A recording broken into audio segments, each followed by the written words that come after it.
Thank you very much for having me, my dear Esther. When genocide started, I was 14 years old.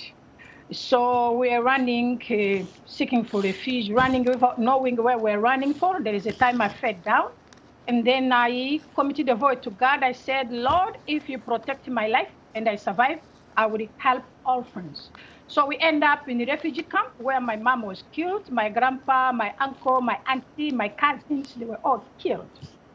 Now, Marie, what went through your mind when you realized that you have no family member to turn to? I said to myself, I'm an orphan. This is it. My life is in my hands. Yes, full of fear and bitterness and anxious and anxiety to wonder what would happen tomorrow. But I turned to God because of faith. My mom helped me to know God before when I was little. So faith and sports and helping other people helped me to heal. And then also I created a not-for-profit organization to help orphans, which called Why Do I Exist? Why do you exist? And I saw that in the Rwanda, Kuki, Deho, something like that. And how did that help you to find forgiveness? And how were you able to extend that kind of forgiveness to other people feeling the same kind of bitterness and anger because their family members had also been killed? Forgiveness is a decision or obligation when you are Christian, because you understand that Jesus died for us. So when I forgive, all activities I do is a fruit of forgiveness. When I forgive, it shifted in my mindset, and instead of seeking revenge, I forced myself to help others and then also to create opportunity to heal other survivors of a genocide. Right now, I use social media because I wrote a book called The Power of Social Media.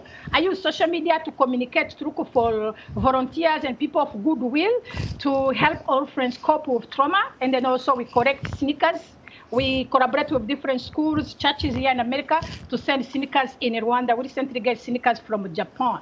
So everything I do are fruits of forgiveness.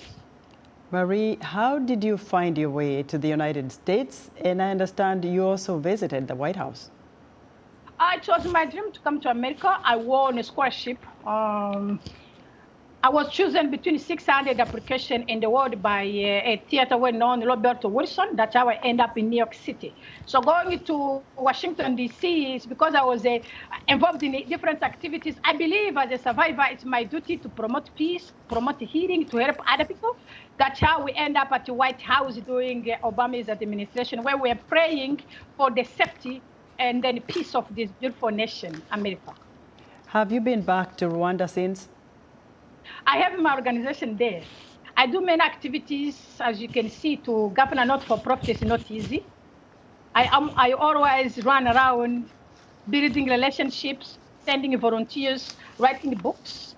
We are right now writing a book called Bank for the Orphans, because we give loan to the survivors of genocide, especially orphans who have business ideas, to create income-generating activities, as well as single mothers who are survivors of genocide.